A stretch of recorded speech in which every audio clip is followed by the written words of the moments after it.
Good morning students. Now we will start our topic number 5th.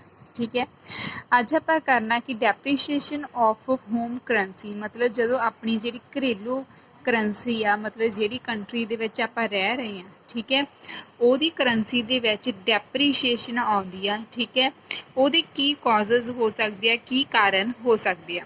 सब तो पहला देखो घरेलू करंसी की घसाई किवें हुंदी आ। आपां पहला भी मीनिंग पढ़िया सी कि डेप्रीशिएशन की हुंदी आ किसी करंसी की जां फिर जिहड़ी अपनी होम करंसी है ठीक है उहदी वैल्यू दे विच की आ जदों कमी आ जाती है तो उहनूं डेप्रीशिएशन कहा जाता। देखो depreciation of home currency refers to decrease in the value of domestic currency in the terms of foreign currency ठीक है।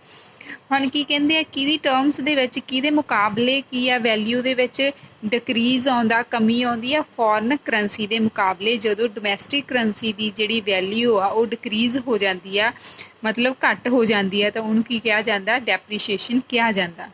ਇਸ ਤੋਂ ਬਿਨਾਂ ਆ ਰਾਈਜ਼ ਇਨ ਐਕਸਚੇਂਜ ਰੇਟ ਠੀਕ ਹੈ ਜਦੋਂ ਐਕਸਚੇਂਜ ਰੇਟ ਦੇ ਵਿੱਚ ਕੀ ਕਹਿੰਦੇ ਆ ਵਾਧਾ ਹੁੰਦਾ ਜਦੋਂ ਵੀ ਐਕਸਚੇਂਜ ਰੇਟ ਦੇ ਵਿੱਚ ਵਾਧਾ ਹੁੰਦਾ ਤਾਂ ਕੀ ਆ ਮੁਦਰਾ ਵਟਾਂਦਰਾ ਦਰ ਦਾ ਵਧਣ ਦੇ ਨਾਲ ਕੀ ਆ ਡੈਪਰੀਸ਼ੀਏਸ਼ਨ ਆਫ ਦਾ ਡੋਮੈਸਟਿਕ ਕਰੰਸੀ मतलब ਜਦੋਂ ਆਪਾਂ ਕੀ ਕਹਿਣਾ ਜਦੋਂ ਕਹਿੰਦੇ ਐਕਸਚੇਂਜ ਰੇਟ ਦੇ ਵਿੱਚ ਜਦੋਂ ਕੀ ਆ ਰਾਈਸ ਆਉਂਦਾ ਵਾਧਾ ਹੁੰਦਾ ਠੀਕ ਹੈ ਜਿਹੜਾ ਵਟਾਂਦਰਾ ਦਰ ਵਾਧਾ ਤਾਂ ਉਹਨੂੰ ਕੀ ਕਿਹਾ ਜਾਂਦਾ ਡੈਪਰੀਸ਼ੀਏਸ਼ਨ ਕਿਹਾ ਜਾਂਦਾ। ਇਸ ਤੋਂ ਅੱਗੇ ਆਪਾਂ ਪਹਿਲਾਂ ਐਗਜ਼ਾਮਪਲ ਦੇਖੀ ਸੀ ਸੇਮ ਜਦੋਂ ਡੈਪਰੀਸ਼ੀਏਸ਼ਨ ਹੁੰਦੀ ਹੈ ਪਹਿਲਾਂ $1 70 ਰੁਪਏ ਦੇ ਬਰਾਬਰ ਸੀ ਡੈਪਰੀਸ਼ੀਏਸ਼ਨ ਆਉਣ ਦੇ ਨਾਲ ਕੀ ਹੋ ਜਾਂਦਾ ਜਿਹੜਾ ਇੱਕ ਜਿਹੜਾ ਡਾਲਰ ਆ ਉਹ ਕਿੰਨੇ 75 ਰੁਪਏ ਦੇ ਬਰਾਬਰ ਹੋ ਜਾਂਦਾ। ਇਹ ਬੇਟਾ ਐਗਜ਼ਾਮਪਲ ਆ ਠੀਕ ਹੈ ਰੁਪਏ ਦੀ ਕੀਮਤ ਘਟੀ ਹੈ ਤੇ ਜਿਹੜਾ ਡਾਲਰ ਆ ਉਹਦੀ ਕੀਮਤ ਵਧੀ ਹੈ ਇਹਨੂੰ ਹੀ ਕੀ ਕਿਹਾ ਜਾਂਦਾ ਡੈਪਰੀਸ਼ੀਏਸ਼ਨ ਕਿਹਾ ਜਾਂਦਾ। ਹੁਣ ਆਪਾਂ ਨੂੰ ਪਤਾ ਵੀ ਰੁਪਏ ਦੀ ਵੈਲਿਊ ਕੀ ਆ ਘੱਟ ਹੋਈ ਆ ਤੇ ਜਿਹੜਾ ਡਾਲਰ ਆ ਉਹ ਸਟਰੋਂਗ ਹੋ ਗਿਆ ਇਹਨੂੰ ਹੀ ਕੀ ਕਿਹਾ ਜਾਂਦਾ ਡੈਪਰੀਸ਼ੀਏਸ਼ਨ ਕਿਹਾ ਜਾਂਦਾ। ਇਸ ਤੋਂ ਅੱਗੇ ਕੀ ਆ ਕਾਜ਼ਸ ਆਫ ਡੈਪਰੀਸ਼ੀਏਸ਼ਨ ਆਫ ਦਾ ਹੋਮ ਕਰੰਸੀ ਆਪਾਂ ਕਾਰਨ ਪੜ੍ਹਨੇ ਆ ਵੀ ਜਦੋਂ ਡੈਪਰੀਸ਼ੀਏਸ਼ਨ ਹੁੰਦਾ ਕਿਸੇ ਵੀ ਕਰੰਸੀ ਦੇ ਵਿੱਚ ਠੀਕ ਹੈ ਹੋਮ ਕਰੰਸੀ ਮਤਲਬ ਆਪਣੀ ਜਿਹੜੀ ਘਰੇਲੂ ਕਰੰਸੀ ਉਹਦੇ ਵਿੱਚ ਡੈਪਰੀਸ਼ੀਏਸ਼ਨ ਆਉਂਦਾ ਉਹਦੇ ਕੀ ਕਾਜ਼ਸ ਹੋ ਸਕਦੇ ਆ ਕੀ ਕਾਰਨ ਹੋ ਸਕਦੇ ਆ। ਪਹਿਲਾਂ ਕੀ ਕਹਿੰਦੇ ਇਹਦੇ ਦੋ ਕਾਰਨ ਆ ਇੱਕ ਤਾਂ increase in demand foreign exchange ਮਤਲਬ ਵਿਦੇਸ਼ੀ ਮੁਦਰਾ ਦੀ ਮੰਗ ਦੇ ਵਿੱਚ ਵਾਧਾ ਠੀਕ ਹੈ ਪਹਿਲਾ ਕਾਰਨ ਇਹ ਹੈ ਜਦੋਂ ਕੀ ਕਹਿੰਦੇ ਆ ਜਦੋਂ ਜਿਹੜੀ ਫੋਰਨ ਐਕਸਚੇਂਜ ਆ ਜਾਂ ਫਿਰ ਫੋਰਨ ਕਰੰਸੀ ਆ ਠੀਕ ਹੈ ਉਹਦੀ ਡਿਮਾਂਡ ਦੇ ਵਿੱਚ ਜਦੋਂ ਇਨਕਰੀਜ਼ ਹੋ ਜਾਂਦਾ ਵਾਧਾ ਹੋ ਜਾਂਦਾ ਤਾਂ ਕੀ ਆ ਡੈਪਰੀਸ਼ੀਏਸ਼ਨ ਆਉਂਦੀ ਆ। ਦੇਖੋ ਕੀ ਕਹਿੰਦੇ ਆ ਇਹਦੀ ਇੱਕ ਡਾਇਗਰਾਮ ਵੀ ਆ। ਸਭ ਤੋਂ ਪਹਿਲਾਂ ਡਾਇਗਰਾਮ ਦੇ ਵਿੱਚ ਆਪਾਂ ਕੀ ਕਰਾਂਗੇ ਵੀ ਇੱਥੇ ਕਿਹਦੀ ਗੱਲ ਕੀਤੀ ਗਈ ਹੈ ਡਿਮਾਂਡ ਦੀ ਗੱਲ ਕੀਤੀ ਗਈ ਹੈ ਠੀਕ ਹੈ। ਹੁਣ ਦੇਖੋ ਇੱਕ ਫੋਰਨ ਕਰੰਸੀ ਆ ਠੀਕ ਹੈ ਜਾਂ ਫੋਰਨ ਐਕਸਚੇਂਜ ਆ ਠੀਕ ਹੈ ਉਹਨੂੰ ਕਿਹਦੇ ਨਾਲ ਕੱਢਿਆ ਜਾਂਦਾ ਡਿਮਾਂਡ ਤੇ ਸਪਲਾਈ ਨਾਲ। ਇਹਦੇ ਵਿੱਚ ਕੀ ਕਹਿੰਦੇ ਆ ਇਹਦਾ ਕਾਰਨ ਕੀ ਆ ਜਦੋਂ ਇਨਕਰੀਜ਼ ਹੋ ਜਾਂਦਾ ਡਿਮਾਂਡ ਦੇ ਵਿੱਚ ਠੀਕ ਹੈ ਸੋ ਸਪਲਾਈ ਕੀ ਆ ਆਪਾਂ ਕੀ ਆ ਕੌਨਸਟੈਂਟ ਰੱਖ ਲਾਂਗੇ ਉਹਦੇ ਵਿੱਚ ਕੋਈ ਵੀ ਚੇਂਜ ਨਹੀਂ ਆਊਗਾ ਠੀਕ ਹੈ। ਕਿਹਦੇ ਵਿੱਚ ਚੇਂਜ ਆਊਗਾ ਸਿਰਫ ਡਿਮਾਂਡ ਦੇ ਵਿੱਚ। ਕੀ ਕਹਿੰਦੇ ਆ ਕਹਿੰਦੇ ਜਦੋਂ exchange rate will rise with the increase in demand of foreign exchange. ਦੇਖੋ ਕਹਿੰਦੇ ਜਦੋਂ ਕੀ ਕਹਿੰਦੇ ਆ ਜਿਹੜਾ ਫੋਰਨ ਐਕਸਚੇਂਜ ਦੇ ਵਿੱਚ ਕੀ ਰਾਈਜ਼ ਆਉਂਦਾ ਆਪਾਂ ਪਹਿਲਾਂ ਵੀ ਪੜ੍ਹਿਆ ਸੀ ਜਦੋਂ ਫੋਰਨ ਐਕਸਚੇਂਜ ਵਿੱਚ ਵਾਧਾ ਹੁੰਦਾ ਤਾਂ ਉਦੋਂ ਕੀ ਆਉਂਦੀ ਹੈ ਡੈਪਰੀਸ਼ੀਏਸ਼ਨ। ਇਹ ਕਾਹਦੇ ਨਾਲ ਕੀ ਆ ਫੋਰਨ ਐਕਸਚੇਂਜ ਵਿੱਚ ਵਾਧਾ ਹੁੰਦਾ ਕਾਹਦੇ ਨਾਲ ਹੁੰਦਾ ਜਦੋਂ ਕੀ ਹੈ ਡਿਮਾਂਡ ਆ ਉਹ ਵੱਧ ਜਾਂਦੀ ਆ ਡਿਮਾਂਡ ਵਧਣ ਦੇ ਨਾਲ ਕੀ ਆ ਫੋਰਨ ਐਕਸਚੇਂਜ ਦੇ ਵਿੱਚ ਵਾਧਾ ਹੁੰਦਾ ਤੇ it shows depreciation of home currency ਮਤਲਬ ਇਹਦੇ ਨਾਲ ਕੀ ਆ ਹੋਮ ਕਰੰਸੀ ਦੇ ਵਿੱਚ ਕੀ ਆ ਡੈਪਰੀਸ਼ੀਏਸ਼ਨ ਆਉਂਦੀ ਆ। ਹੁਣ ਇੱਦੋਂ ਅੱਗੇ ਕੀ ਆ ਡਾਇਗਰਾਮ ਦਿੱਤੀ ਹੋਈ ਆ ਦੇਖੋ ਆ ਕੀ ਆ ਵਾਈ ਐਕਸਿਸ ਆ ਹੈਗੀ ਆ ਐਕਸ ਐਕਸਿਸ ਠੀਕ ਹੈ ਵਾਈ ਐਕਸਿਸ ਤੇ ਕੀ ਆ ਐਕਸਚੇਂਜ ਰੇਟ ਲਿਆ। ਹੁਣ ਡੈਪਰੀਸ਼ੀਏਸ਼ਨ ਆਪਾਂ ਪੜ੍ਹਿਆ ਸੀ ਕਦੋਂ ਆਉਂਦਾ ਜਦੋਂ ਕੀ ਆ ਐਕਸਚੇਂਜ ਰੇਟ ਆ ਜਿਹੜਾ ਉਹ ਵਾਧਾ ਹੁਣ ਜਦੋਂ ਇਹਦੇ ਵਿੱਚ ਵਾਧਾ ਆਊਗਾ ਉਦੋਂ ਹੀ ਕੀ ਆ ਡੈਪਰੀਸ਼ੀਏਸ਼ਨ ਆਊਗੀ ਇੰਨਾ ਯਾਦ ਰੱਖਣਾ ਤੁਸੀਂ। ਇਸ ਸਾਈਡ ਤੇ ਆਪਾਂ ਕੀ ਲੈਣਾ ਇੱਕ ਸਾਈਡ ਤੇ ਆਪਾਂ ਫੋਰਨ ਐਕਸਚੇਂਜ ਲੈ ਲਿਆ ਠੀਕ ਹੈ ਦੂਸਰੀ ਸਾਈਡ ਤੇ ਕੀ ਬਚਿਆ ਸੀ ਆਪਾਂ ਡਿਮਾਂਡ ਤੇ ਸਪਲਾਈ। ਹੁਣ ਇਹਨਾਂ ਨੇ ਪਹਿਲਾਂ ਫਸਟਲੀ ਕੀ ਕਿਹਾ ਵੀ ਜਿਹੜੀ ਸਪਲਾਈ ਕਰਵ ਆ ਉਹ ਕੀ ਆ ਕੌਨਸਟੈਂਟ ਆ ਮਤਲਬ ਉਹਦੇ ਵਿੱਚ ਕੋਈ ਵੀ ਚੇਂਜ ਨਹੀਂ ਆਊਗਾ ਠੀਕ ਹੈ। ਪਹਿਲਾਂ ਕੀ ਸੀ ਸਪਲਾਈ SS ਤੇ DD ਕਿੰਨੀ ਸੀ ਉਹਦੀ ਫਸਟ ਡਿਮਾਂਡ ਕਿੰਨੀ ਸੀ D ਤੇ D ਇਹ ਕਿੱਥੇ ਕੱਟ ਰਹੇ ਸੀ ਜਿੱਥੇ ਇਹ ਦੋਨੇ ਆਪਸ ਵਿੱਚ ਕੱਟ ਰਹੀਆਂ ਉੱਥੇ ਕੀ ਹੈ ਇਹਦਾ ਐਕਸਚੇਂਜ ਰੇਟ ਫਿਕਸ ਹੋ ਗਿਆ ਠੀਕ ਹੈ। ਉਸ ਤੋਂ ਬਾਅਦ ਡੈਪਰੀਸ਼ੀਏਸ਼ਨ ਦੇ ਨਾਲ ਕਿਵੇਂ ਆਈ ਜਦੋਂ ਕੀ ਕਹਿੰਦੇ ਆ ਡਿਮਾਂਡ ਕਰਵ ਆ ਉਹ ਕੀ ਆ ਉਹਦੇ ਵਿੱਚ ਵਾਧਾ ਹੋਇਆ ਠੀਕ ਹੈ। ਡਿਮਾਂਡ ਕਰਵ ਜਦੋਂ ਡਿਮਾਂਡ ਵੱਧ ਗਈ ठीक है, वो सप्लाई नूं कित्थे कट्टन लग गई, आ वाले पॉइंट ते E1 पॉइंट ते। इहदे नाल की है एक्सचेंज रेट वध गया, ठीक है, R तो की बन गया R1 और की है जिहड़े आह डिमांड एंड सप्लाई करन नूं आपां इत्थे दिखा रहे सी, इहदे विच की है क्वांटिटी है M तो M1 हो गई, ठीक है। हुण आपां की देखिया भी सप्लाई तां उत्थे खड़ी है, सिर्फ चेंज किहदे विच आया, डिमांड दे विच। सो आपां कह सकदे हां कि डेप्रीशिएशन हो गई आ।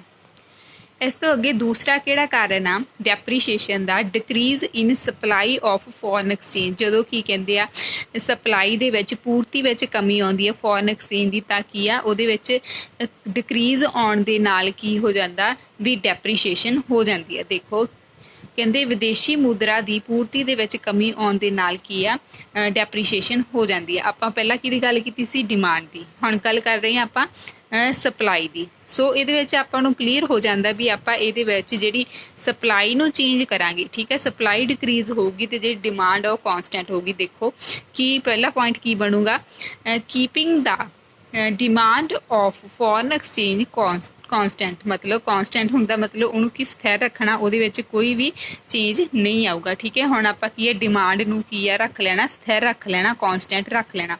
हुण चेंज किहदे विच आया, सप्लाई दे विच।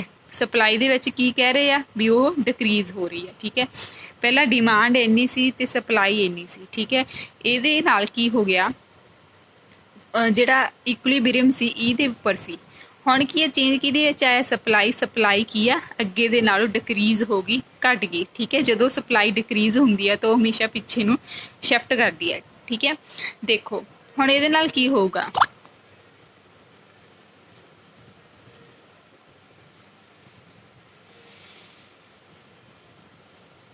देखो ਇਹਦੇ ਵਿੱਚ ਵੀ ਕੀ ਕਹਿ ਰਹੇ ਸੀ ਵੀ ਜਦੋਂ ਐਕਸਚੇਂਜ ਰੇਟ ਵਿਲ ਰਾਈਜ਼, ਮਤਲਬ ਐਕਸਚੇਂਜ ਰੇਟ ਦੇ ਵਿੱਚ ਵਾਧਾ ਆਉਂਦਾ ਤਾਂ ਡੈਪਰੀਸ਼ੀਏਸ਼ਨ ਹੁੰਦੀ ਆ ਹਮੇਸ਼ਾ, ਠੀਕ ਹੈ। ਜੇ ਕਹਿੰਦੇ ਸਪਲਾਈ ਕਰਵ ਆਪਾਂ ਨੀਚੇ ਨੂੰ ਸ਼ਿਫਟ ਕਰ ਲੈਂਦੇ, ਠੀਕ ਹੈ, ਆਪਾਂ ਕਹਿੰਦੇ ਆ ਘਟੀ ਆ ਤਾਂ ਬੱਚੇ ਕਹਿਣਗੇ ਕਿ ਡਿਕਰੀਜ਼ ਹੁੰਦੀ ਆ ਤਾਂ ਸਪਲਾਈ ਕਰਵ ਨੀਚੇ ਨੂੰ ਕਿਉਂ ਨਹੀਂ ਆ, ਕਿਉਂਕਿ ਜੇ ਨੀਚੇ ਹੋ ਜਾਂਦੀ ਤਾਂ ਕੀ ਆ, ਜਿਹੜਾ ਆਹ ਵਾਲੀ ਲਾਈਨ ਪਹਿਲਾਂ SS ਇੱਥੇ ਹੋਣੀ ਸੀ, ਫਿਰ S1 ਤੇ S1 ਇੱਥੇ ਹੋਣੀ ਸੀ।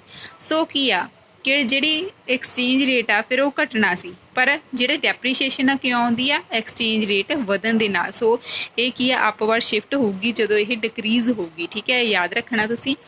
ਦੈਨ ਕੀ ਆ, ਜਿਹੜਾ ਇਕੁਇਲਿਬਰੀਅਮ ਆ E ਤੋਂ ਕਿੰਨਾ ਚਲਿਆ ਜਾਊਗਾ, E1 ਤੱਕ ਚਲਿਆ ਜਾਊਗਾ। ਸੋ ਕੀ ਆ, ਜਿਹੜੀ ਕੁਆਂਟਿਟੀ ਆ ਉਹ ਘਟ ਜੂਗੀ ਕਿਉਂਕਿ ਸਪਲਾਈ ਘਟੀ ਹੈ ਨਾ, ਸਪਲਾਈ ਨਾਲ ਕੁਆਂਟਿਟੀ ਆ ਕੀ ਹੈ ਘਟ ਜਾਂਦੀ ਆ ਤੇ ਜਿਹੜਾ ਐਕਸਚੇਂਜ ਰੇਟ ਆ ਰਾਈਜ਼ ਹੋ ਜਾਂਦਾ, ਠੀਕ ਹੈ। ਹੁਣ ਇਸ ਤੋਂ ਅੱਗੇ ਦੇਖੋ ਇਹਦੇ ਕੀ ਇਫੈਕਟ ਪੈਂਦੇ ਆ ਜਦੋਂ ਜਿਹੜਾ ਕੌਜ਼ ਦੱਸਿਆ ਵੀ ਡੈਪਰੀਸ਼ੀਏਸ਼ਨ ਦੇ ਨਾਲ। ਆਪਾਂ ਪਹਿਲਾਂ ਵੀ ਪੜ੍ਹਿਆ ਸੀ ਡੈਪਰੀਸ਼ੀਏਸ਼ਨ ਜਦੋਂ ਹੁੰਦੀ ਆ ਉਹਦੇ ਨਾਲ ਕੀ ਆ, ਜਿਹੜੇ ਨਿਰਯਾਤ ਆ ਉਹਨਾਂ ਦੇ ਵਿੱਚ ਕੀ ਆ ਵਾਧਾ ਆਉਂਦਾ, ਇਨਕਰੇਜ ਹੁੰਦੇ ਆ, ਠੀਕ ਹੈ, ਐਕਸਪੋਰਟਸ। ਤੇ ਦੂਸਰਾ ਕਾਰਨ ਕੀ ਆ, ਜਿਹੜੇ ਡਿਸਕਰੇਜ ਦਾ ਇੰਪੋਰਟਸ ਆ, ਜਿਹੜੇ ਆਯਾਤ ਆ ਉਹਨਾਂ ਦੇ ਵਿੱਚ ਕਮੀ ਆਉਂਦੀ ਹੈ, ਠੀਕ ਹੈ, ਕਲੀਅਰ। ਇਸ ਤੋਂ ਅੱਗੇ ਆਪਾਂ ਕਰਦੇ ਹਾਂ ਐਪਰੀਸ਼ੀਏਸ਼ਨ ਆਫ ਹੋਮ ਕਰੰਸੀ ਕੀ ਹੁੰਦੀ ਆ। ਦੇਖੋ ਘਰੇਲੂ ਕਰੰਸੀ ਦੀ ਕੀਮਤ ਵਿੱਚ ਵਾਧਾ ਕਦੋਂ ਆਉਂਦਾ, ਆਪਾਂ ਪਹਿਲਾਂ ਹੀ ਪੜ੍ਹਿਆ ਸੀ ਜਦੋਂ ਕੀ ਹੈ ਵੈਲਿਊ ਦੇ ਵਿੱਚ ਕੀ ਆ ਇਨਕਰੀਜ਼ ਆਉਂਦਾ ਤਾਂ ਉਹਨੂੰ ਐਪਰੀਸ਼ੀਏਸ਼ਨ ਕਿਹਾ ਜਾਂਦਾ। ਦੇਖੋ ਪਹਿਲਾਂ $1 70 ਰੁਪਏ ਦੇ ਬਰਾਬਰ ਸੀ, ਜਦੋਂ $1 65 ਰੁਪਏ ਦੇ ਬਰਾਬਰ ਹੋ ਜਾਊਗਾ ਮਤਲਬ ਇਹਦੇ ਵਿੱਚ ਕੀ ਹੈ ਐਪਰੀਸ਼ੀਏਟ ਹੋਈ ਆ ਆਪਣੀ ਹੋਮ ਕਰੰਸੀ। ਹੁਣ ਸੇਮ ਉੱਦਾਂ ਹੀ ਇਹਦੇ ਵੀ ਦੋ ਕਾਜ਼ਜ਼ ਹੋ ਸਕਦੇ ਆ, ਦੋ ਕਾਰਨ ਹੁੰਦੇ ਆ, ਠੀਕ ਹੈ, ਐਪਰੀਸ਼ੀਏਸ਼ਨ ਦੇ। ਇੱਕ ਤਾਂ ਕੀ ਹੈ decrease in demand for foreign exchange, ਠੀਕ ਹੈ। ਆਪਾਂ ਕੀ ਪੜ੍ਹਿਆ ਸੀ ਪਹਿਲਾ ਕਾਜ਼ ਡੈਪਰੀਸ਼ੀਏਸ਼ਨ ਦਾ ਕਿ ਇਨਕਰੀਜ਼ ਇਨ ਡਿਮਾਂਡ, ਇਹਦੇ ਵਿੱਚ ਆਪਾਂ ਲੈ ਲੈਣਾ ਡਿਕਰੀਜ਼ ਇਨ ਡਿਮਾਂਡ।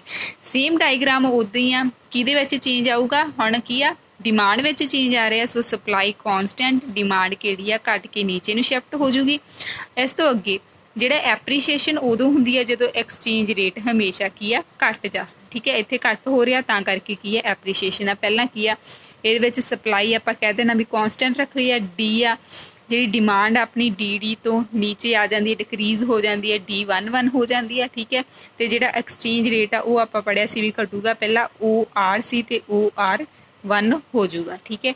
ਇਸ ਤੋਂ ਅੱਗੇ ਸੈਕਿੰਡ ਪੁਆਇੰਟ ਕੀ ਹੈ ਇਹਦਾ, increase in supply of foreign exchange, ਬਿਲਕੁਲ ਉਲਟ ਕਰ ਦੇਣਾ। ਆਪਾਂ ਪੜ੍ਹਿਆ ਸੀ ਕਿ decrease in supply of foreign exchange, ਇਹਦੇ ਵਿੱਚ ਕੀ ਲੈਣਾ ਹੈ ਨਾ increase in supply of foreign exchange, ਮਤਲਬ ਵਿਦੇਸ਼ੀ ਮੁਦਰਾ ਦੀ ਪੂਰਤੀ ਦੇ ਵਿੱਚ ਵਾਧਾ ਹੋਣਾ, ਠੀਕ ਹੈ। ਜਦੋਂ ਵਾਧਾ ਹੋਊਗਾ ਇਹ ਕੀ ਆ ਨੀਚੇ ਨੂੰ ਸ਼ਿਫਟ ਹੋਊਗੀ ਤਾਂ ਕੀ ਆ ਜਿਹੜਾ ਐਕਸਚੇਂਜ ਰੇਟ ਆ ਉਹ ਘਟ ਜੂਗਾ, R 0 ਤੋਂ 0 ਕੀ ਆ R1 ਹੋ ਜਾਊਗਾ, ਠੀਕ ਹੈ। ਤੇ ਜਿਹੜੀ ਡਿਮਾਂਡ ਕਰਵ ਆ ਉਹ ਆਪਾਂ ਕੀ ਆ ਕੌਂਸਟੈਂਟ ਰੱਖ ਲੈਣੀ ਆ। ਚੇਂਜ ਕਿਹਦੇ ਵਿੱਚ ਆਊਗਾ, ਇਨਕਰੀਜ਼ ਇਨ ਸਪਲਾਈ ਆ, ਮਤਲਬ ਸਪਲਾਈ ਦੇ ਵਿੱਚ ਚੇਂਜ ਆ ਰਿਹਾ। ਸੋ ਡਿਮਾਂਡ ਕੌਂਸਟੈਂਟ, ਸਪਲਾਈ ਨੀਚੇ ਸ਼ਿਫਟ ਹੋ ਜਾਣੀ ਹੈ, ਠੀਕ ਹੈ। ਇਹ S2 S1 ਹੋ ਜੂਗੀ, ਠੀਕ ਹੈ। ਇਸ ਤਰ੍ਹਾਂ ਕੀ ਆ ਆਪਾਂ ਦੇਖ ਸਕਦੇ ਹਾਂ ਵੀ ਇਹਦੇ ਵੀ ਦੋ ਇਫੈਕਟ ਪੈਂਦੇ ਆ। ਇਹਦੇ ਨਾਲ ਕੀ ਆ ਬਿਲਕੁਲ ਉਲਟ ਕਰ ਦੇਣਾ। ਉਹਦੇ ਵਿੱਚ ਕੀ ਸੀ, ਇੰਪੋਰਟ ਵੱਧਦੇ ਆ, ਇਹਦੇ ਵਿੱਚ ਕੀ ਆ ਡਿਸਕਰੇਜ ਹੁੰਦੇ ਆ ਐਕਸਪੋਰਟਸ, ਠੀਕ ਹੈ। ਨਿਰਯਾਤ ਆ ਜਿਹੜੇ ਉਹ ਘਟਦੇ ਆ। ਇਹਦੇ ਵਿੱਚ ਕੀ ਆ ਇਨਕਰੇਜ ਹੋਣਗੇ ਇੰਪੋਰਟਸ, ਮਤਲਬ ਆਯਾਤ ਆ ਜਿਹੜੇ ਉਹ ਇਨਕਰੇਜ ਹੋਣਗੇ, ਉਹ ਵੱਧ ਜਾਣਗੇ। ਸੋ ਇਹੀ ਪੁਆਇੰਟ ਆਪਣਾ ਇੱਥੇ ਹੀ ਖਤਮ ਹੋ ਜਾਂਦਾ। Thank you students.